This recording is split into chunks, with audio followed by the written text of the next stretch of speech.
tous, merci de nous rejoindre dans le Monde des Arts comme chaque jeudi. Merci d'être fidèle avec une interrogation. Aujourd'hui, pas des moindres, le cinéma serait-il encore et toujours la chasse gardée de l'homme? Et oui, ou des hommes. On peut se poser la question après notamment les belles promesses cannoises. On parle beaucoup du Festival de Cannes en ce moment. L'an dernier, après avoir remis la Palme d'Or à Titane de Julia Ducournau, le Festival de Cannes avait laissé entendre que sa 75e édition donnerait davantage de place aux femmes. Et au final, si vous regardez bien, il n'y a cette année que 3 réalisatrices en compétition officielle. 3 sur 18 cinéastes tout de même. Alors sur la place des femmes dans l'industrie du cinéma, le constat est donc très amer. Et la Belgique, parce qu'on pourrait dire en France, non, la Belgique ne fait pas du tout figure d'exception. Si on regarde les chiffres, rien n'évolue vraiment malgré tous les discours de bonnes intentions, et ça ne date pas d'hier. Et s'il y avait que ça en plus, car on peut aussi pointer les discriminations, les stéréotypes, la sexualisation des actrices, les violences sexistes sur les tournages, etc., etc.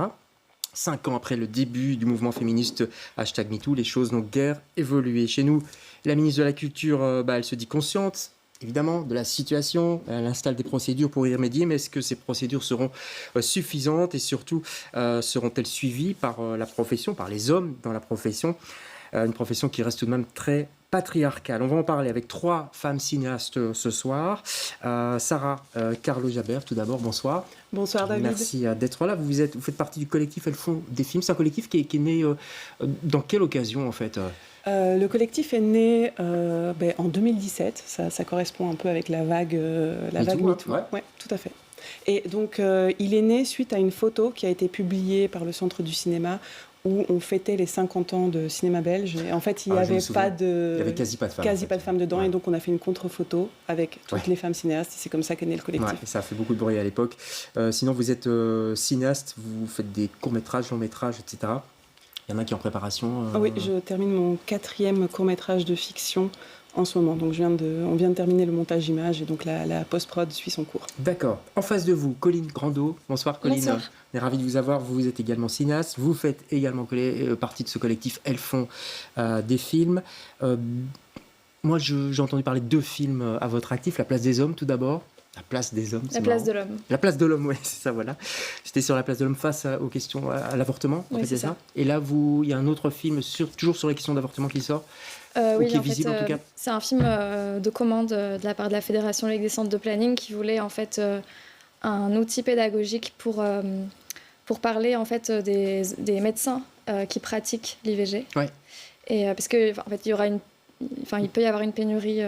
Parce que c'est des choses dont on ne parle pas forcément dans les écoles, très dans fort les cours de médecine. À l'université, dans le cursus de médecine. Et donc là, l'idée, c'est de sensibiliser les étudiants en médecine sur cette question, mais c'est un film qui a été aussi pensé pour un plus large public et il est disponible sur YouTube. Allez voir, ça s'appelle Les mains des femmes.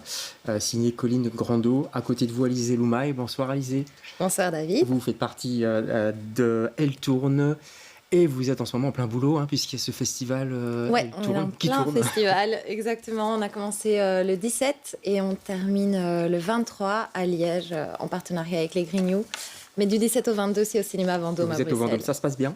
Ça se passe très bien. Pour l'instant, on a eu la chance d'avoir de magnifiques films. Ouais. On a des réalisatrices qui sont présentes. On a ouvert le festival avec Freda. Ouais, un film haïtien, c'est ça ? Oui, tout à fait, de Jessica Genius. Et on a la chance d'avoir l'actrice principale, Némi Bastien, qui est avec nous encore aujourd'hui et demain.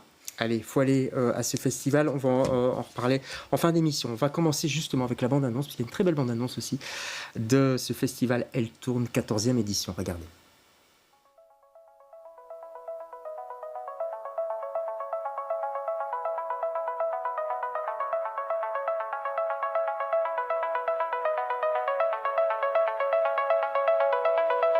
My mother was pregnant with me while she was making this film out in remote northern New South Wales. She'd wade into the wetlands alone with her camouflage and her camera, with no idea that she was making history.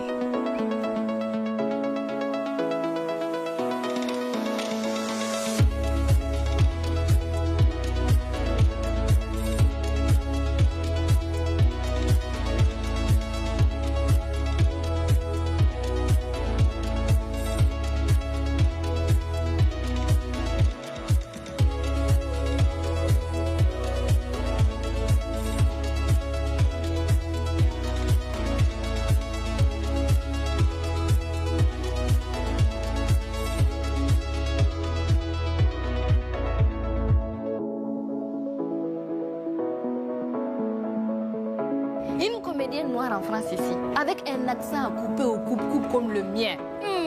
Ma chérie, tu vas galérer.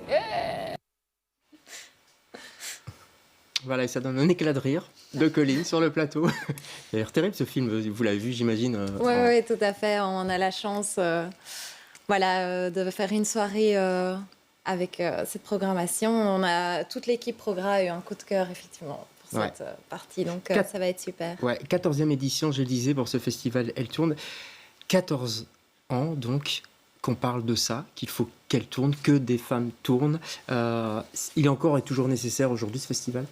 Oui, tout à fait. Je pense que, il faut que les femmes tournent, mais il faut surtout qu'une fois qu'elles ont tourné, on montre leurs films. Qu'on puisse les voir. Ouais. Voilà, et c'est là que vraiment Elle Tourne s'axe. C'est sur cette visibilisation des films magnifiques qui ont été faits. Alors, Elle Tourne, évidemment, c'est des films réalisés par des femmes partout dans le monde. C'est pas qu'en Belgique.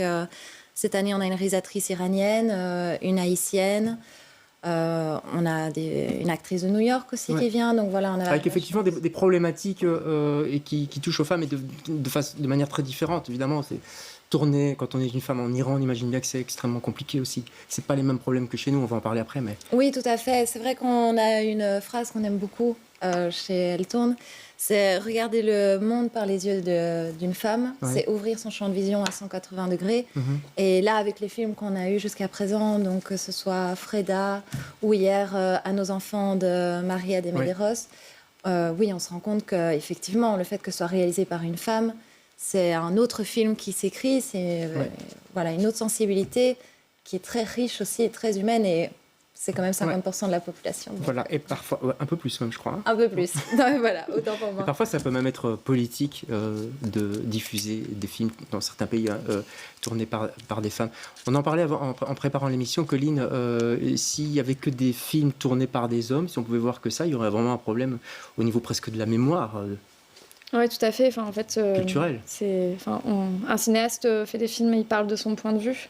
Et donc, nous, elles font des films, on milite pour qu'on ouvre en fait ces points de vue et qu'on les diversifie. Parce que c'est comme ça qu'on aura accès aussi à d'autres réalités et à d'autres récits. Mais je pense que tu peux aussi en parler. Oui, en fait, hier, on avait une super masterclass donc qui tournait autour de l'idée que filmer, au-delà d'être un processus créatif, c'était aussi un outil de mémoire et d'histoire. Et donc, on avait la réalisatrice Juliette Klink qui venait présenter Dans le silence d'une mer abyssale, qui est en fait un film qui fait partie d'une collection de 4 films, en fait, le Female Gaze.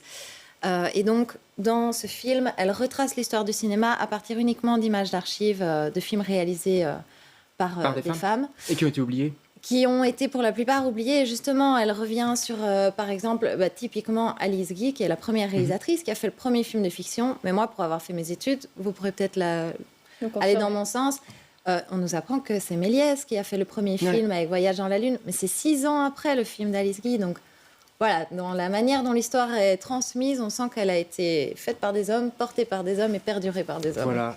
C'est terrible ce constat tout de même, non ? Oui, c'est la première Alice Guy à avoir fait de la mise en scène au cinéma. Ouais. Et pourquoi, Sarah Carlo-Jabert, pourquoi ça bouge pas ? Pourquoi on a l'impression que la société évolue, que tout évolue, et puis on cale, on a l'impression que le cinéma reste quand même patriarcal. Là, je parle maintenant de chez nous, de la France et la Belgique. Alors, ça bouge, mais très doucement. Et donc, on parlait effectivement de pluralité de regard. Des études montrent, par exemple, à l'Université de San Diego, tout un tas d'études montrent que plus il y a de diversité derrière la caméra et plus on a de diversité devant la caméra, donc à l'écran. Et c'est pourquoi c'est impératif d'avoir des jurys de commission qui soient paritaires. Parce que peut-être que il y a le processus d'identification qui est là et que un jury, un lecteur va avoir tendance à s'identifier à un personnage, une histoire, un récit qui lui ressemble. Donc pour que les gens comprennent bien, la commission des films, c'est la commission qui décide d'octroyer ou non des subsides à un projet de film.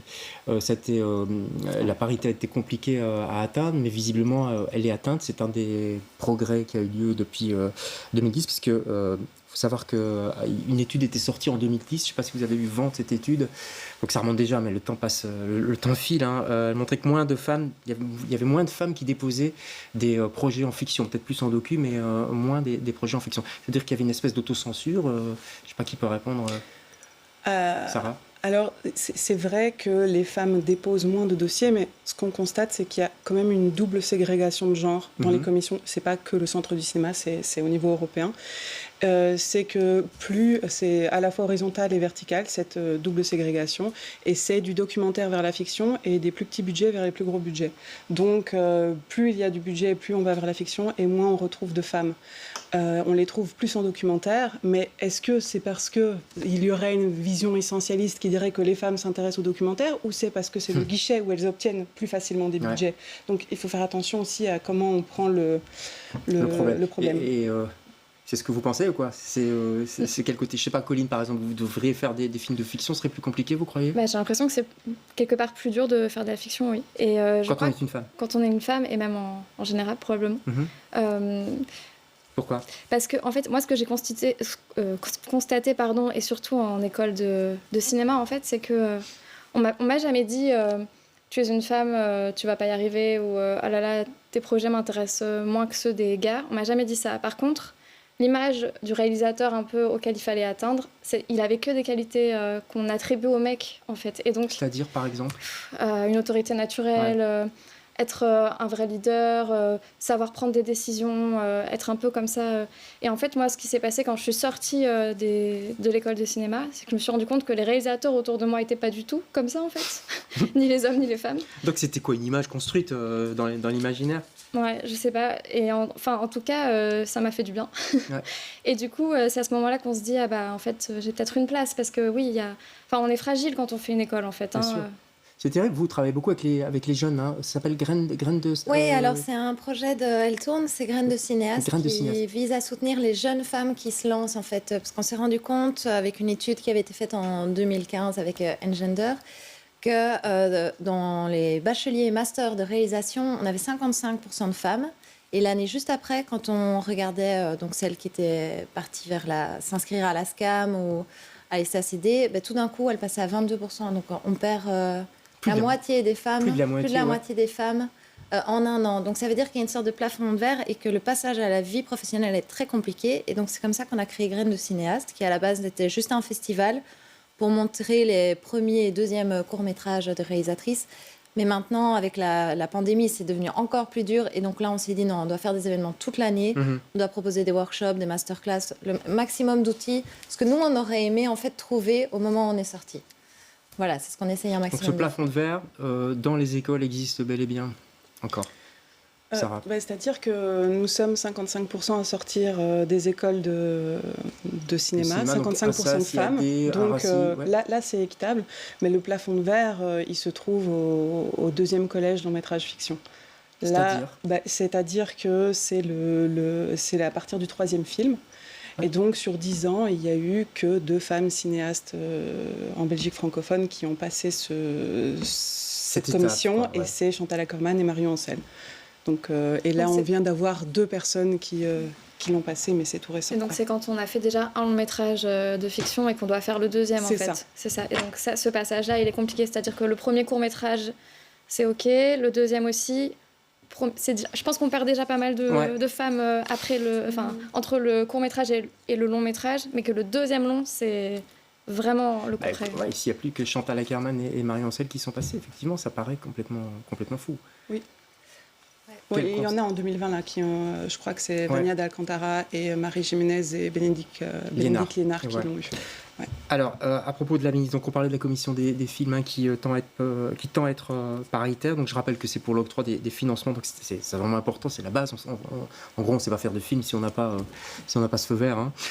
C'est un des progrès qui a été soulevé tout de même par la ministre de la Culture, Bénédicte Lénard, qui est aussi ministre de l'égalité des chances. Ça tombe bien, on va dire, quand même. Hein. Donc, elle est sensible à ça. Après avoir acté la situation, chiffres à l'appui, elle est d'accord sur la discrimination de genre dans ce milieu. On va l'écouter. Nous avons objectivé les situations, c'est important, on a maintenant des chiffres. Que fait-on par rapport à ça? On a rendu les commissions d'avis sur les demandes de financement paritaire et donc il y a autant d'hommes que de femmes. Cela induit un changement dans l'approche vis-à-vis des projets. Quand il y a des projets de qualité égale, il y a une discrimination positive en faveur des projets féminins.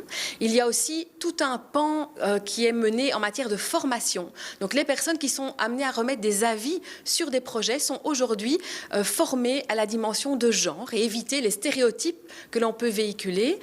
Et puis il y a, c'est tout nouveau, une fiche diversité obligatoire pour tous les demandeurs d'aide, c'est-à-dire que quand on est réalisateur, réalisatrice, producteur, productrice, quand on rentre son dossier, on doit rendre une fiche diversité qui permet de prendre en compte ou de se poser la question, en tout cas, de savoir est-ce que mon projet tient compte de la thématique de la diversité, oui, non et comment. Qui n'est pas contraignante, qui ne rentre pas dans le projet artistique. Alors, cette fiche diversité n'est évidemment ne contient aucune contrainte en termes de liberté artistique. Je suis très attachée à la liberté artistique. Ça, c'est tout à fait à part. C'est vraiment une sensibilisation via cette fiche en se disant mais moi je suis porteur d'un projet ou porteuse d'un projet, comment est-ce que j'intègre cette dimension de diversité de genre ou plus large, comment j'intègre cette dimension de diversité vis-à-vis d'autres publics dans mon projet ou comment, mais aussi est-ce que je le fais, oui ou non.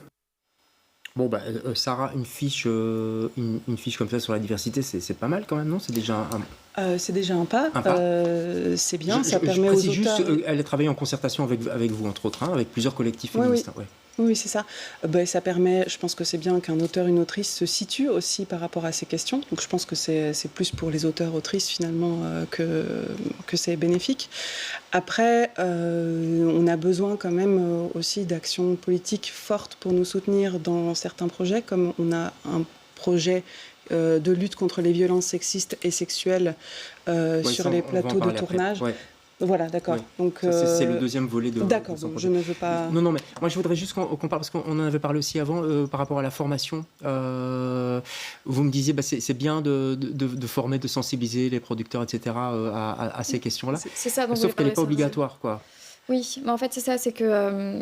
Par rapport à ce qui est fait actuellement en France depuis 2020, on avait un groupe de travail de Elles font des films avait proposé à la ministre des formations de producteurs et productrices qui soient obligatoires et que le centre du cinéma conditionne l'obtention de ces aides par rapport à cette formation. Donc ça veut dire qu'il faut faire cette formation pour pouvoir déposer un projet au centre du cinéma et avoir les financements. Ouais, donc c'est comme le permis de conduire, quoi. Il faut passer le théorique pour avoir le pratique. Enfin, c'est ça, quoi.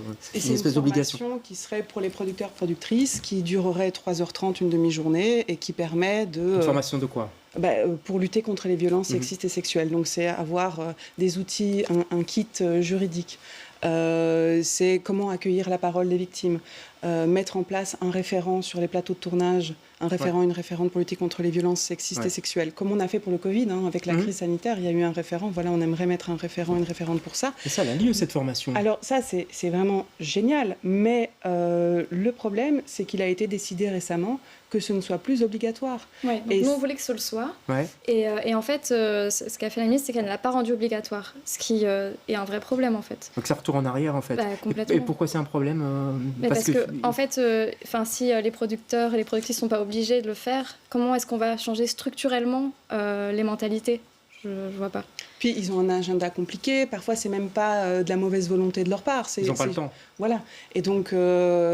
c'est aussi pour pérenniser les budgets, etc. On a besoin de mettre en place quelque chose de solide et qui ne soit pas facultatif pour se donner bonne conscience. Et puis on voit bien en général que quand on fait des formations comme ça facultatives, c'est que les personnes intéressées et concernées déjà sensibilisées. Ouais. Tandis que si on la rend obligatoire, tout le monde doit le faire. On produit un film, on passe par cette formation. Sinon, et on part tous avec les mêmes bases. Ouais. Et puis c'est important. Un producteur, une productrice, c'est quand même la personne référente qui est censée appliquer le code du travail. Donc c'est bénéfique pour eux d'avoir ces outils. Parfois, il y en a qui sont en demande de ça. Parce que, en fait, ce qui se passe, c'est que parfois, il y a des producteurs et des productrices qui n'ont pas les outils, en fait, de savoir, mais qu'est-ce que je fais, moi, si se passe ça sur mon tournage, arrêter un tournage. Ils ont besoin de savoir. On va parler justement des violences sexistes, voire sexuelles aussi sur les lieux de tournage, parce qu'il y en a. Le cabinet dit qu'il a bossé, le cabinet de la ministre, qu'il a bossé sur cette question avec votre collectif, entre autres, et des choses, en principe, vont être mises en place. Écoutez-la. On a prévu un financement pour permettre de travailler à la sensibilisation via des capsules vidéo, mais aussi à la prévention en essayant de voir est-ce qu'on ne peut pas mettre en place une charte sur les tournages, développer un label qui pourrait être repris. Et donc, les producteurs, les productrices pourraient avoir ce label et serait un gage quelque part ou une garantie de point d'attention à cette question-là. Et puis, il y a aussi à nouveau un aspect formatif, c'est-à-dire que les producteurs et productrices seraient amenés à recevoir, ainsi que leurs équipes, des formations qui permettraient d'éviter et de travailler à ces questions des violences. C'est un projet qui est financé et qui va se lancer dans l'année qui arrive maintenant. Bon, là aussi, on voit que ça avance sur les lieux de tournage. Vous avez plutôt confiance aussi, vous avez travaillé ensemble, donc... Oui, c'est ça, c'est qu'on aimerait que ce soit obligatoire. C'est ça qui arrive. Oui. Vous constatez, et les jeunes réalisatrices constatent par exemple des problèmes de harcèlement sexiste, des petits mots, des attitudes. C'est plus compliqué quand on est une femme réalisatrice, mais peut-être aussi chef-op, etc. Alors, je pense que ce genre de choses relèverait peut-être plus de Paye ton tournage, ce qui récolte la parole... Sur le terrain. Sur le terrain, mais c'est vrai que nous, donc, les jeunes qu'on aide, on les appelle les graines, celles avec qui viennent à tous nos événements. On a constaté effectivement des échos, voilà, il y a des remarques effectivement sexistes.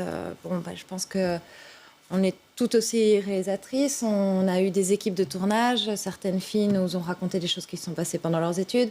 Donc oui, je pense que de toute façon, après le mouvement MeToo, la question c'est plus de savoir est-ce que c'est réel ou pas. Oui, c'est réel, c'est un fait. C'est encore, je pense, d'actualité pour pas mal de choses. Maintenant, je crois, nous, ce qu'on essaye vraiment de faire, en fait, c'est qu'on en est parti de l'idée que pour qu'il y ait plus de femmes dans le milieu du cinéma, il faut d'abord qu'elles se rencontrent entre elles. Parce qu'il ne faut pas oublier que voilà, c'est un secteur qui fonctionne énormément au réseau et aux opportunités. Ouais. Et donc, ce n'est pas le cas pour l'instant ? Alors, il n'y a pas de... Enfin, en tout cas, moi, quand je suis sortie, je n'ai pas eu d'événement qui me permettait vraiment de me mettre en réseau avec d'autres femmes. Je réalise un film que je termine et mon équipe est principalement masculine, simplement parce qu'on m'a présenté que des mecs. Je les adore, je suis ravie de travailler avec eux. Mais j'aurais aimé aussi qu'on me présente un peu plus de femmes et qui collaboraient. Vous constatez ça aussi dans vos films, c'est une des raisons pour lesquelles Elles font des films se sont créées aussi. Parce qu'en fait, outre le fait qu'on avait des choses à défendre et qu'on avait envie...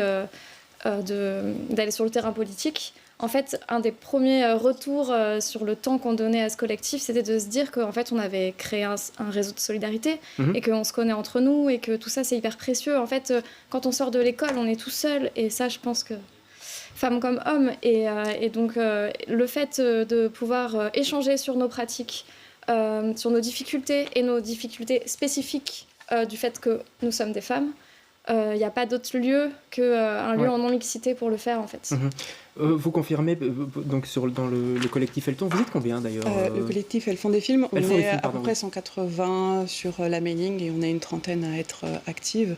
Mais c'est vrai que c'est une des raisons pour lesquelles les femmes disparaissent de la profession, c'est que la cooptation masculine est beaucoup plus forte et elle est invisible et systémique. Et donc du coup, depuis 2017, se faire notre réseau, c'est bien. Et on travaille aussi à la mise en place d'un répertoire des femmes cinéastes. C'est aussi un des projets du collectif. Vous avez un manifeste aussi, un site, je vais donner l'adresse du site, comme ça vous pourrez aller voir, c'est Elles font des films en tout attaché .be, donc ellesfontsdesfilms.be.